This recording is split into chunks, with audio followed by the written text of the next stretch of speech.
Diving into idioms, understanding in at the deep end. Hello, everyone. Welcome to our English language learning channel. Today, we're going to dive into a very interesting English idiom, in at the deep end. This phrase is commonly used in both casual and professional settings, and understanding it can really enhance your English comprehension. Let's jump in and explore what this idiom means and how you can use it in your everyday conversations. In at the deep end refers to starting something new and challenging without gradual introduction or preparation. Imagine being a beginner swimmer and starting to learn in the deepest part of the pool. It's quite a challenge. This idiom is often used to describe situations where someone has to face difficult or complex tasks right from the beginning, instead of easing into them. This idiom originates from the world of swimming. The deep end of a swimming pool is the most challenging part for beginners.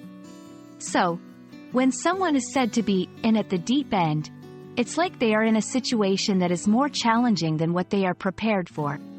This phrase has been adopted into general use to describe any challenging or daunting beginning. Let's look at some examples to understand how this idiom is used. 1.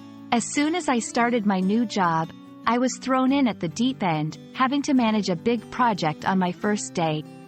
2. She had never taught before, so taking a class of 30 students was really jumping in at the deep end. These examples show how the idiom is used to describe challenging situations where there's little to no time to ease in.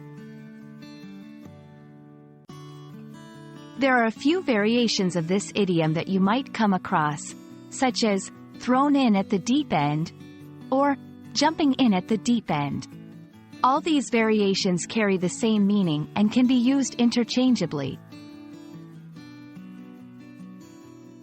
That's all about the idiom, in at the deep end.